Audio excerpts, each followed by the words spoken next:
नमस्कार साथियों, मैं अनूप कुमार पांडे, शिक्षा संकाय, केंद्रीय संस्कृत विश्वविद्यालय, एनटीए द्वारा आयोजित राष्ट्रीय पात्रता परीक्षा के प्रथम प्रश्न पत्र के इस व्याख्यान श्रृंखला के 14वें व्याख्यान में आप सभी का स्वागत करता हूं।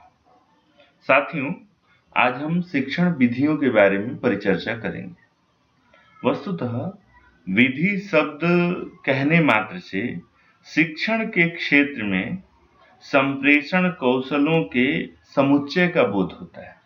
अर्थात कोई भी एक विधि किसी भी पाठ्य वस्तु को प्रस्तुत करने के लिए परिपूर्ण नहीं है। इसीलिए हमने कहा शिक्षण कौशलों के समुच्चय का बोध करता है। कौशल से तात्पर्य यहाँ स्किल, व्यक्ति में कौशल रहता है।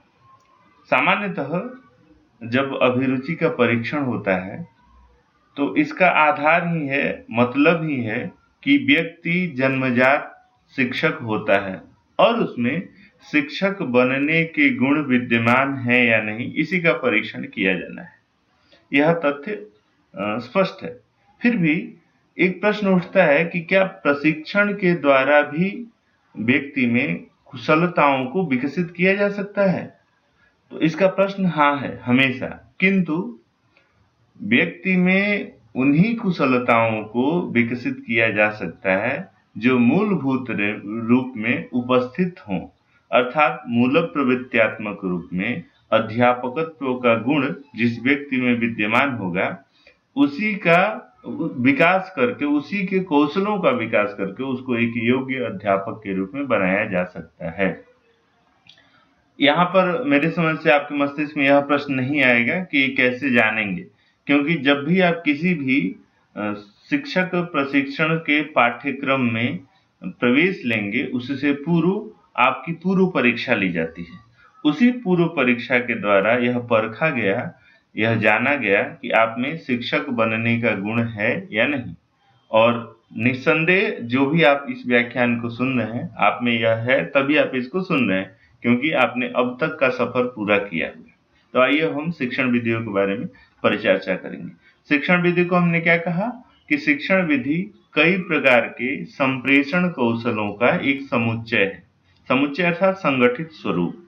कई प्रकार के संप्रेषण कौशल से तात्पर्य है कि व्यक्ति में पाठ्यवस्तु का संप्रेषण करने आता हो, करने का व्यक्ति में सामर्थ्य हो, व्यक्ति में पाठ्यवस्तु के भावों को छात्रों तक पहुंचाने का सामर्थ्य हो, व्यक्ति में पाठ्यवस्तु में निहित वो सभी तथ्य जिनको अप्रत्यक्ष रूप से अध्यापक बताना चाह रहा है, उन चीजों तक छात्रों के मस्तिष्क को पहुंचाने का सामर्थ्य हो, व्यक्ति को में छात्रों को अभिप्रेरित करने का सामर्थ्य हो, व्यक्ति में छात्रों के मस्तिष्क के अनुरूप पाठ्यवस्तु का अवबोध कराने का सामर्थ्य। तो अर्थात ये किसी एक शिक्षण के कौशल विशेष से नहीं हो सकता है, अपितु तत्त कार्यों के लिए तत्त कौशलों का होना अनिवार्य। इसीलिए शिक्षण विधि किसे कहते हैं? एक शिक्षण कौशलों के समुच्चय को, संगठित स्वरूप को शिक्षण विधि कहते हैं। आइए हम इसके आशय को क्रमशः जानते हैं। साथियों, शिक्षण विधि से वास्तव में क्या आशय है? तो यहाँ सामान्य शब्दों में पाठ्यवस्तु के प्रस्तुतिकरण की शैली को शिक्षण विधि कहते हैं। अर्थात पाठ्यवस्तु की प्रकृति जैसी होगी, तदनुकूल शिक्षण विधि का चयन अध्यापक करता है। पाठ्यवस्तु की प्रकृति से क्या तात्पर्य है? अर्थात अगर विज्ञान का कोई पाठ पढ़ाना है अध्यापक को, तो शिक्षण विधि के रूप में आपने सुना ही होगा, व्याख्यान विधि को बहुत प्रचलित विधि है। तो व्याख्यान विधि से कभी भौतिक विज्ञान की पाठ्यवस्तु को पूर्णतः संप्रेषित नहीं किया जा सकता है। तो पाठ्यवस्तु की प्रकृति के अनुरूप, पाठ्यवस्तु की प्रकृति कैसी है? विज्ञान की है। यह प्रकृति प्रयोगात्मक है और इस प्रयोगात्मक प्रकृति के अनुरूप व्याख्यान विधि मात्र से अध्यापन नहीं किया जा सकता है। इसीलिए यहाँ लिखा पाठ्यवस्तु की प्रकृति जैसी होगी तदनुकूल शिक्षण विधि का चयन अध्यापक करता है। यहीं पर राजनीति विज्ञान पढ़ाना हो और राजनीति विज्ञान के किसी एक सिद्धांत को बताना हो, जनतांत्रिक प्रणाली क्या है और जनतंत्रात्मक शासन प्रणाली क्या है, राजतंत्रात्मक शासन प्रणाली क्या है, इसको बताना हो तो बड़े आराम से व्याख्यान विधि का आश्रय करके पाठ्यवस्तु को कथात्मक रूप से छात्रों के समक्ष उपस्थापित किया जा सकता है और अवबोध भी हो जाएगा छात्रों का। इसीलिए सामान्य शब्दों में पाठ्यवस्तु के प्रस्तुतिकरण की शैली को शिक्षण विधि कहते हैं, अर्थात प्रस्तुतिकरण की जो शैली है उसी को विधि कहा जा रहा है। और यह विधि किस आधार पर निर्धारित होगी, तो पाठ्यवस्तु की जैसी प्रकृति होगी उसके आधार पर शिक्षण विधि का चयन अध्यापक करेगा। जैसे कि गणित पढ़ाने के लिए कभी भी प्रवचन विधि जो व्याख्यान विधि है इसके आधार पर गणित का अध्यापन नहीं किया जा सकता है। आगे यहाँ यह भी ध्यान रखना चाहिए कि शिक्षण की नीतियों एवं विधियों दोनों में अंतर है। अब एक चीज ध्यान रखिएगा, नीति स्ट्रेटेजी कहते हैं। सामान्यतः कुछ शब्द ऐसे हैं जो शिक्षण की प्रक्रिया में बार बार उपयोग में लाए जाते हैं, जैसे नीति, स्ट्रेटेजी इसको अंग्रेजी में कहते हैं, युक्ति, टेक्निक इसको कहते हैं। युक्ति में एक प्रविधि आधारित भी होती है और सामान्य युक्तियां भी होती हैं, और विधि को मेथड कहा जा रहा है। तो इनमें सामान्य हमें अंतर करना चाहिए, और ये अंतर इसलिए क्योंकि हम इस समय सिर्फ शिक्षण विधि से के संदर्भ में ही चर्चा कर रहे हैं। चूंकि हम इस पाठ्यक्रम के अनुकूल चल रहे हैं और पाठ्यक्रम में सिर्फ शिक्षण विधियों के बारे में परिचर्चा करनी, इसलिए हमने सिर्फ टीचिंग मेथड को लिया है। और दो मुख्य चीजें हैं इसमें, स्ट्रेटेजी एंड मेथड। इनमें हम बहुत अंतर लोग नहीं करते हैं, इसीलिए सिर्फ इनको अंतर के लिए हमने यहाँ पर रखा हुआ है। तो स्ट्रेटेजी किसको कहते हैं, नीति को कहते हैं, और मेथड किसे कहते हैं, विधि को कहते हैं। दोनों में क्या अंतर है, तो नीतियों का प्रयोग अधिगम के उद्देश्यों की प्राप्ति हेतु शिक्षण परिस्थिति के निर्माण के लिए शिक्षक करता है। अब ये समझिए, नीति क्या है, स्ट्रेटेजी क्या है। स्ट्रेटेजी वो है सिचुएशन को कंट्रोल करने के लिए जब टीचर अपनी कोई स्ट्रेटेजी अपनाता है, अपनी किसी नीति का उपयोग करता है। उसका उद्देश्य क्या है, जो भी छात्रों के अधिगम के लिए उसने पूर्व में उद्देश्य निर्धारित कर रखे हैं। अर्थात हर पाठ्य वस्तु को पढ़ाने के लिए अध्यापक पहले कुछ उद्देश्य निर्धारित करता है कि इस पाठ्य वस्तु को पढ़ने के बाद छात्र ये चीजें सीख जाएंगे। तो जहां भी कहीं उन चीजों को सीखने में समस्या आएगी, इसके लिए अध्यापक जो परिस्थिति का निर्माण करता है, इस परिस्थिति के निर्माण की प्रक्रिया को ही स्ट्रेटेजी निर्माण कहते हैं। इसी को नीति बनाना कहते हैं। जैसे मान लीजिए अध्यापक को जब पढ़ाना हो उस समय कक्षा के आसपास का वातावरण जो है अधिगम के अनुकूल नहीं है। बगल में खेल का मैदान है, वहां फुटबॉल का मैच चल रहा है, क्रिकेट का मैच चल रहा है, और अध्यापक को अपनी पाठ्य वस्तु को पढ़ाना भी है और कक्षा के छात्रों का अधिगम भी कराना है। तो उस उद्देश्य की प्राप्ति के लिए ऐसा परिस्थिति बनाएगा कि अध्यापक छात्रों को किसी दूसरे कमरे में बैठा सकता है, या फिर उन दशाओं पर नियंत्रण करने के लिए कोई उपाय कर सकता है, या फिर छात्रों को पाठ्यवस्तु समझ में नहीं आई। एक बार वो निर्धारित किया था, पढ़ाने का प्रयास किया, वैसे फिर भी बहुत सारे छात्रों के द्वारा उत्तर नहीं मिल रहा है, समझ में नहीं आई, तब वो वहां पर कोई ऐसी नीति अपनाएगा, ऐसे तरीका अपनाएगा, ऐसे उदाहरण दृष्टांतों का भी उपयोग कर सकता है जिसके माध्यम से छात्र का अधिगम हो जाए। तो अधिगम के उद्देश्यों की प्राप्ति हेतु शिक्षण की परिस्थिति निर्माण के लिए शिक्षक जिसका उपयोग करता है उसको स्ट्रेटेजी बनाना बोलते हैं, उसको नीति का उपयोग करना बोलते हैं।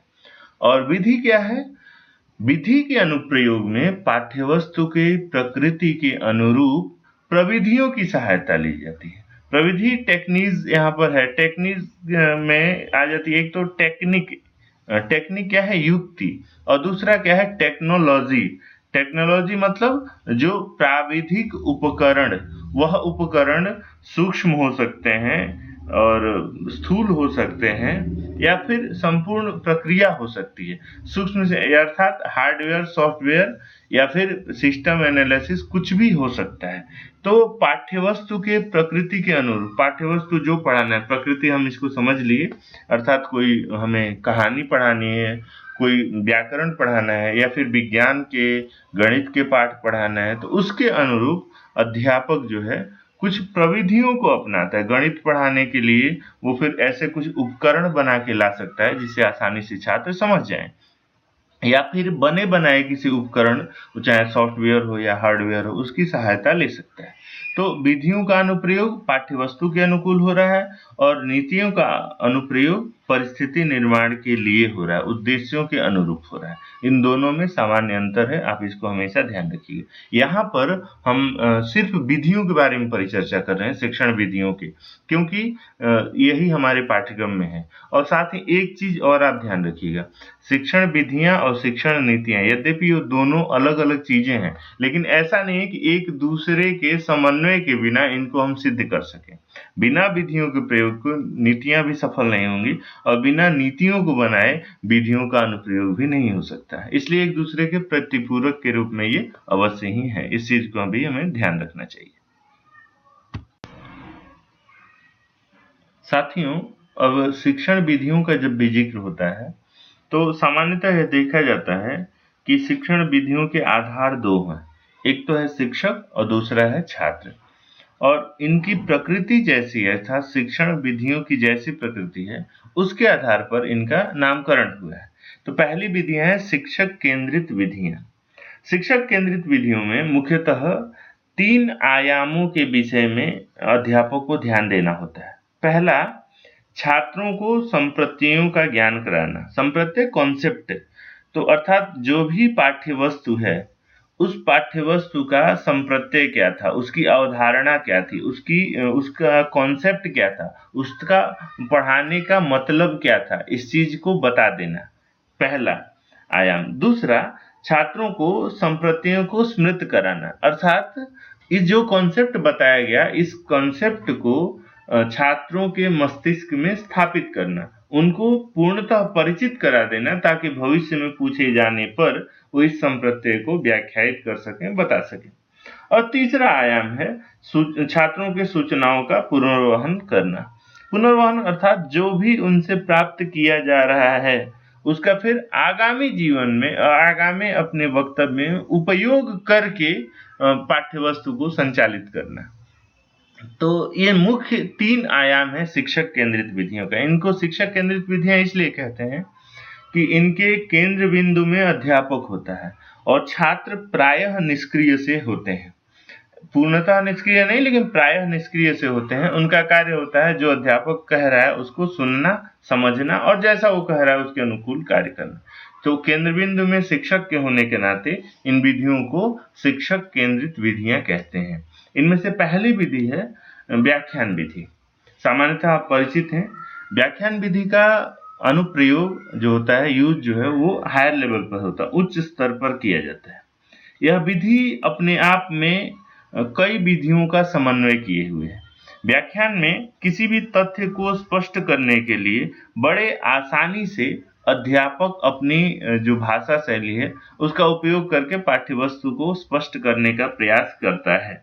इसके कुछ सामान्य गुण हैं, जैसे कि यह अत्यंत सरल विधि है और आकर्षक शिक्षण विधि है। अगर अध्यापक की अध्यापन की शैली बेहतर है तो किसी भी पाठ्यवस्तु को व्याख्या के माध्यम से वो बड़े आसानी से छात्रों के मस्तिष्क तक ले जा सकता है।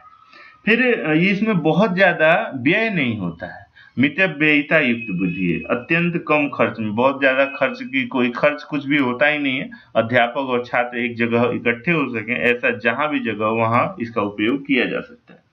फिर ये द्रुत शिक्षण की विधि है। जब बहुत सारी चीजें बतानी हो और कम समय हो तो इसका उपयोग बड़े आसानी से किया जा सकता है। ठीक वैसे ही जैसे हम लोग इस व्याख्यान में कर रहे हैं। मित्रों, ये जो कक्षा हम लोग 30 मिनट 40 मिनट में लगभग जिस पाठ्यक्रम को पूरा कर रहे हैं, सामान्य कक्षाओं में इसी पाठ्यक्रम को पूरा करने के लिए हमें 15 दिन तक का समय लगता है। चूंकि आप प्रबुद्ध हैं इसलिए बड़े आसानी से समझ पाएंगे। तो ये क्या है, द्रुत गति से, बहुत तीव्र गति से पाठ्यक्रम को इससे समाप्त किया जा सकता है। फिर तथ्यात्मक सूचनाओं के संप्रेषण के लिए उत्तम विधि। तथ्यात्मक अर्थात मूल तथ्यों को बताना हो, उसके लिए सबसे बेहतर विधि है। और फिर तार्किक क्रम में उपस्थापन के लिए बेहतर है। तार्किक क्रम में तर्क देते हुए, छात्रों को समझाते हुए आगे बढ़ना विषय वस्तु को अग्रिम अन्विति तक ले जाने के लिए सबसे सफल विधि है ये। उसी प्रकार से समय और श्रम दोनों का इसमें बचत होता है, समय भी कम लगता है और श्रम भी कम लगता है। और प्रेरणात्मक विधि है, छात्र सुन करके, देख करके अध्यापक की शैली से, उसके अध्यापन शैली से, संप्रेषण शैली से बहुत कुछ सीख लेते हैं। ये इसके कुछ गुण हैं। वहीं पर कुछ इसके दोष भी हैं। दोष क्या है कि स्मृति स्तर पर अनावश्यक जोर देता है ये। बच्चों को बहुत सारी चीजें याद करनी होती हैं। आज हम रटंत प्रक्रिया को रोक रहे हैं, तो इसलिए कहीं न कहीं इसमें रटंत प्रक्रिया पर जोर देता है। फिर इसमें स्वतंत्र चिंतन का अभाव होता है, अध्यापक ही बोलता है, छात्र नहीं बोल पाते हैं। छात्र एक निष्क्रिय श्रोता की तरह रहते हैं, सिर्फ वो सुनते हैं। फिर वैज्ञानिक दृष्टिकोण में बाधक है, छात्र को नई चीजें सोचने के लिए समय नहीं दिया जाता है। और करके सीखने का जो सिद्धांत है, लर्निंग बाय डूइंग, उसके ये विपरीत है। फिर प्रजातांत्रिक मूल्यों के विरुद्ध है। प्रजातंत्र क्या कहता है कि सभी का समावेश होना चाहिए, ऐसा नहीं। यहाँ पर एक तरह से अध्यापक ऑटोक्रेटिक रूल्स के तहत कई बार दिखाई दे देता है। ऐसा दिखता नहीं, कोई अध्यापक जो है अपने विचारों को थोपता तो नहीं है, लेकिन अपनी शैली में उपस्थापित करता है, इसलिए कई बार लोग कह देते हैं। तो इस तरह से इसकी आलोचना भी होती है। इन सब के बावजूद ये बहुत ही स्पष्ट है और उच्च कक्षाओं में शिक्षण के लिए व्याख्यान विधि अत्यंत उत्कृष्ट है। महाविद्यालय, विश्वविद्यालयों में छात्रों को हमेशा इससे अत्यधिक लाभ होता है और छात्र बड़े आसानी से, बड़े प्रसन्नता पूर्वक लेक्चर को सुनते हैं, व्याख्यान को सुनते हैं। अध्यापक जितना बेहतर तरीके से क्रमबद्ध रूप से पाठ को प्रस्तुत करेगा, उतनी ही रोचकता इसमें दिखाई देगी। ठीक है। अब दूसरी विधि है, वो डेमोन्स्ट्रेशन है, प्रदर्शन विधि है। प्रदर्शन विधि व्याख्यान विधि को समाहित करते हुए चलती है, इसीलिए कई जगह इसको व्याख्यान सह प्रदर्शन भी नाम दिया जाता है। प्रदर्शन से तात्पर्य ही है कि इसमें जो चीजें, जो तथ्य सिर्फ व्याख्यान विधि में बताए जाते हैं मौखिक रूप से, वो इसमें करके दिखाया जाता है। प्रयोग भी किए जाते हैं और उपकरणों का भी उपयोग हो सकता है। अध्यापक सहायक सामग्रियों का प्रयोग भी करता है। इन माध्यमों से ये अत्यंत लाभदायक है। इसके अपने जो है गुण हैं कुछ, जैसे कि यह मनोवैज्ञानिक विधि है। मनोवैज्ञानिक से तात्पर्य छात्र किसी भी पाठ्यवस्तु को सुनने के बाद उस परिस्थिति को देखना चाहता है। तो व्याख्यान देते समय हमें छात्र को बताना पड़ता है कि लोग ऐसे थे। जैसे मान लीजिए हम इतिहास की पाठ्यवस्तु को पढ़ा रहे हैं और उसमें विविध राज्यों की संस्कृति और सभ्यता के विषय में बता रहे हैं, तो हमें बताना होगा, छात्रों को मस्तिष्क से सिर्फ सोचना समझना होता है। वहीं अगर प्रदर्शन विधि को ले लें तो उसको हम चित्र के रूप में या फिर कुछ उपकरण बना करके छात्रों के समक्ष यदि दिखाते भी हैं वहाँ की संस्कृति सभ्यता को, तो पहले व्याख्यान के बजाय ये ज्यादा सरल होती है और मनोवैज्ञानिक रूप से छात्र विषय वस्तु का संग्रहण कर लेते हैं। फिर जटिल प्रयोग के प्रदर्शन में उपयोगी है यह। जो भी कुछ पाठ्यवस्तु जटिल है, आसानी से समझ में नहीं आया, तो दिखा करके कोई वस्तु बड़े आसानी से समझाया जा सकता है। इसमें समय की बचत होती है और ये क्रिया आधारित बुद्धि, ये जो विधि है, बच्चों को भी क्रिया करने के लिए उनको कह देते हैं कि आप भी जाकर कोई उपकरण ऐसा है तो बना सकते हैं, देख सकते हैं, ढूंढ सकते हैं। तो क्रियात्मक बुद्धि और प्रत्येक स्तर पर उपयोगी। सबसे बड़ी इसकी विशेषता यह है कि व्याख्यान विधि उच्च स्तर पर ही उपयोग की जाती थी और इसका उपयोग प्रत्येक स्तर पर किया जा सकता है। दूसरा, किसी भी पाठ्यवस्तु की प्रकृति में इसका उपयोग किया जा सकता है, अर्थात वो चाहे विज्ञान की पाठ्यवस्तु हो, गणित हो या भाषा हो या साहित्य हो, सब में इसका उपयोग आसानी से किया जा सकता है। ये सब इसके गुण हैं। फिर इसके कुछ दोष भी हैं। दोष क्या है? जैसे ये प्रत्यक्ष अनुभवों को तिलांजलि दे देता है। उपकरणों के आधार पर ही बच्चे देखते हैं, उन चीजों के बारे में सोच नहीं पाते हैं। फिर शिक्षक केंद्रित विधि इसको भी कहते हैं। अध्यापक ही निश्चय करता है कि क्या वो बना के ले आएगा, क्या दिखाएगा, कैसे दिखाएगा, और बच्चों को इसमें अपनी मस्तिष्क खपाने का अवसर कम मिलता है। फिर वैज्ञानिक दृष्टिकोण में बाधक है। अध्यापक जैसा बताता है, छात्र नए तरीके से समस्या समाधान नहीं करते, अभी तो उसी का अनुरूपण करना शुरू कर देते। फिर वैयक्तिक भिन्नताओं के विपरीत है। हर व्यक्ति की अलग अलग विशेषता होती है, तो एक ही विधि के द्वारा एक ही प्रक्रिया को थोप देने से कई बार छात्रों की अपनी सोच जो है वो दब जाती है। तो ये इसके कुछ दोष भी हैं। कुल मिलाकर के हम कह सकते हैं कि इन दोषों के रहते हुए भी ये अत्यंत उत्कृष्ट विधि है, किसी भी स्तर पर उपयोग करने योग्य है, किसी भी पाठ की प्रकृति में उपयोग करने योग्य है, इसलिए सबसे बेहतर है, सर्वहितकारी है। और तीसरी विधि है ऐतिहासिक विधि, हिस्टोरिकल मेथड इसको कहते हैं। ऐतिहासिक विधि नाम से ही स्पष्ट हो रहा है कि केंद्र बिंदु में इतिहास को रखा जाता है। अध्यापक इसका उपयोग तब करता है जब उसको इन संस्कृति सभ्यता से संबंधित किसी पृष्ठभूमि को पढ़ाना हो, समझाना हो, और इसका उपयोग उच्च कक्षाओं में ही हो सकता है। इसमें मैप का उपयोग होता है, ग्लोब का उपयोग होता है। इन चीजों का उपयोग करके अध्यापक तथ्यों को बड़े बारीकी से समझाने का प्रयास करता है। ऐतिहासिक विधि व्याख्यान विधि के बिना पूर्ण नहीं होती है। व्याख्यान विधि का इसमें हमेशा अनुसरण करना होता है। किसी भी तथ्य को, संप्रत्यय को स्पष्ट करने के लिए कई बार ऐतिहासिक विधि का आश्रय करके यात्रा पर भेजा जाता है, देखा जाता है। जा करके आपने भी कई बार कहीं सारनाथ की यात्रा करके आप अशोक स्तंभ को देखने का प्रयास किए होंगे, देखे होंगे, आपके अध्यापक कहीं ले गए होंगे। तो ये सारी विधियां ऐतिहासिक विधि में आती हैं। वहां जा करके अध्यापक या फिर आपका जो भी गाइड होगा वो बताएगा कि भाई यहाँ पर ये चीजें ऐसे ऐसे बताइए। तो ये व्याख्यान विधि का आश्रय किया जाता है और यह एक बेहतर शिक्षण की विधि है, ऐतिहासिक विधि। साथियों, जैसे हमने कुछ अध्यापक केंद्रित विधियों का जिक्र किया था, वैसे ही कुछ छात्र केंद्रित विधियां भी हैं। छात्र केंद्रित विधि से तात्पर्य है इसमें छात्रों की सुलभता को देखी जाती है। छात्र यहाँ केंद्र बिंदु में होते हैं और अध्यापक उनके सहायक के रूप में सहायता करता है। अर्थात मांगे जाने पर ही अध्यापक उनको अपना परामर्श देता है, न कि अपनी विचारधारा को हमेशा थोपता रहता है। इसीलिए इन विधियों को छात्र केंद्रित विधियां कहते हैं। इनका अनुप्रयोग करते समय अध्यापक हमेशा इस चीज को ध्यान रखता है कि केंद्र बिंदु में हमें यहाँ पर छात्र हैं और छात्रों के द्वारा पूछे जाने पर ही अपने विषय वस्तु को वो बताएगा या अपने मार्गदर्शन करेगा या अपना परामर्श देगा, न कि बिना बताए उनके ऊपर थोपेगा। तो इसमें कुछ विधियां हैं। जैसे पहली विधि है इसमें ह्यूरिस्टिक विधि। ह्यूरिस्टिक विधि को जन्मदाता H.E. आर्मस्ट्रांग माने जाते हैं और मुख्यतः ये रसायन विज्ञान के प्रोफेसर थे। तो विज्ञान को पढ़ाने के लिए सर्वोत्तम विधि के रूप में इन्होंने ह्यूरिस्टिक विधि को बताया, समझाया। ह्यूरिस्टिक विधि एक खोज प्रक्रिया पर आधारित विधि है, समस्या समाधानात्मक पद्धति को स्वीकार करती है। इसीलिए कई बार समस्या समाधान विधि के नाम से भी इसको संबोधित कर दिया जाता है। ह्यूरिस्टिक विधि को कई जगह खोज विधि कहते हैं, कई जगह समस्या समाधान विधि कहते हैं, या इसका नाम ही है ह्यूरिस्टिक विधि। इसमें समस्या समाधानात्मक प्रक्रिया को अपनाया जाता है। इसका प्रयोग करते हुए छात्रों को अध्यापक अपने निर्देशन में कोई न कोई छोटी छोटी समस्याओं को उपस्थापित करता है, उपस्थापित करके उसका समाधान करने के लिए ढूंढता है। और उपस्थापित करते समय जब उसके समस्या का पूर्व जो है संभावित उत्तर जो होता है, हाइपोथेसिस, परिकल्पना, उसके निर्माण में अध्यापक सहायता देता है और उन परिकल्पनाओं को सिद्ध करने के लिए छात्रों को निर्देश देता है। तो विज्ञान गणित को पढ़ाने के लिए या फिर जो भी प्रयोगात्मक विषय वस्तु उनको पढ़ाने के लिए यह अत्यंत उत्कृष्ट विधि है।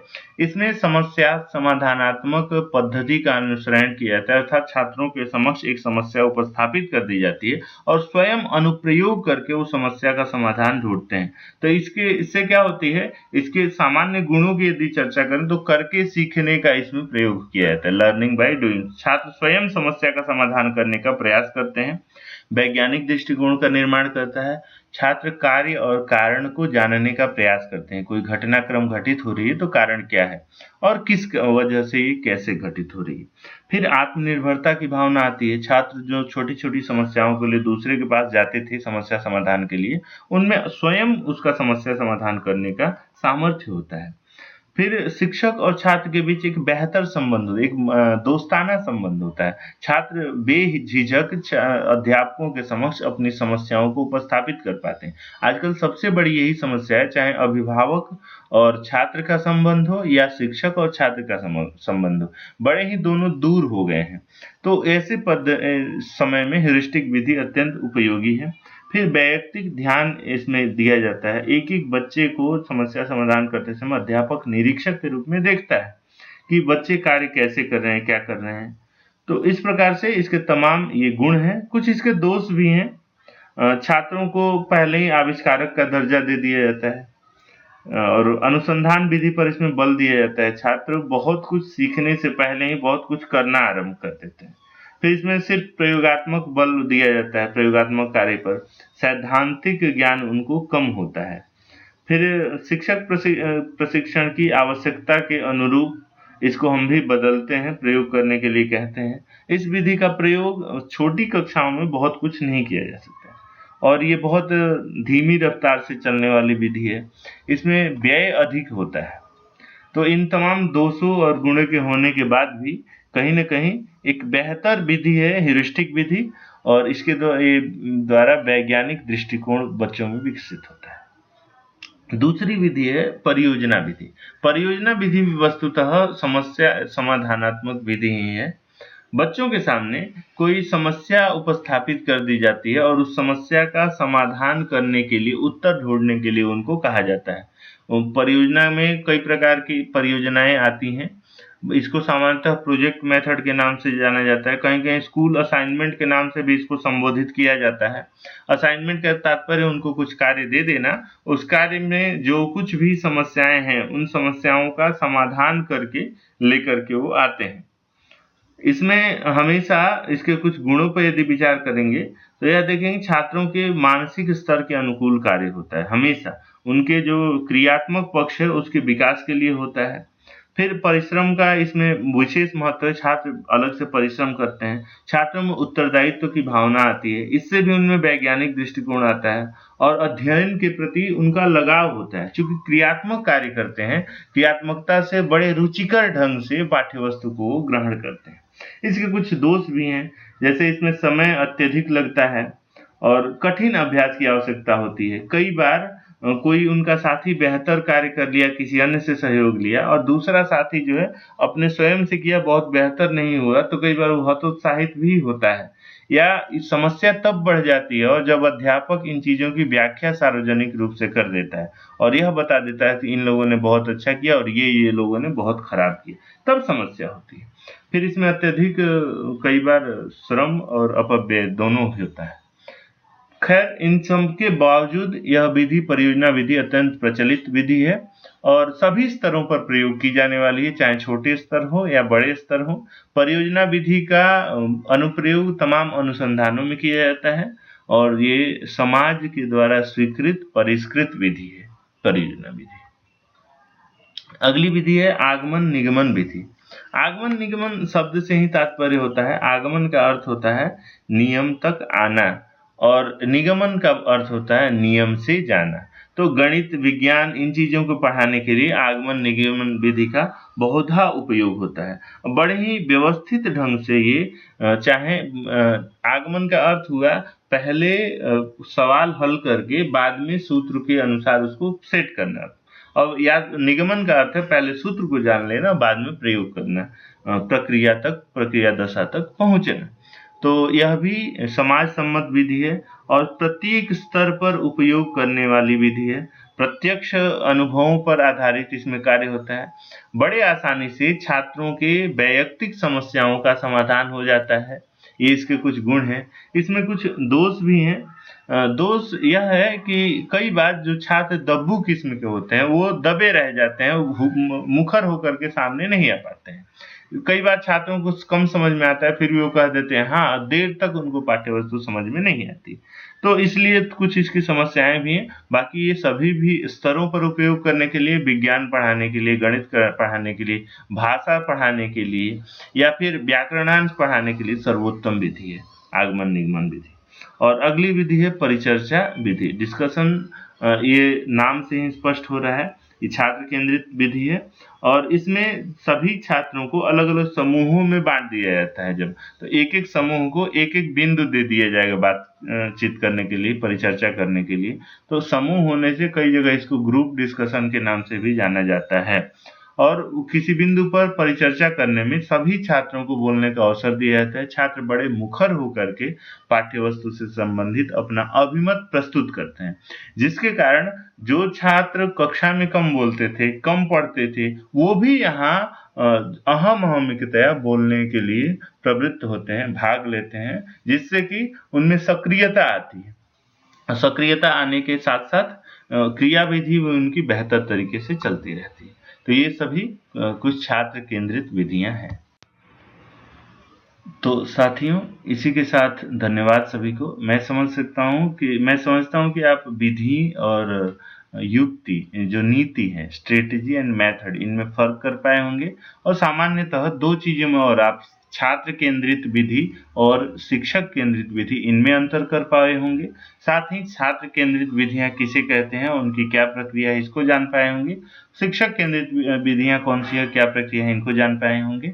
और इसके बाद भी यदि आपकी कोई आशंका रहती है, जिज्ञासा रहती है, तो आप कमेंट बॉक्स में लिख करके हमें बताएँगे। अगले व्याख्यान में हम उसी परिचर्चा से आरंभ करेंगे और इस श्रृंखला के फिर अगले पाठ में हम नए बिंदु के साथ फिर मिलेंगे। इसी के साथ सभी को बहुत-बहुत धन्यवाद।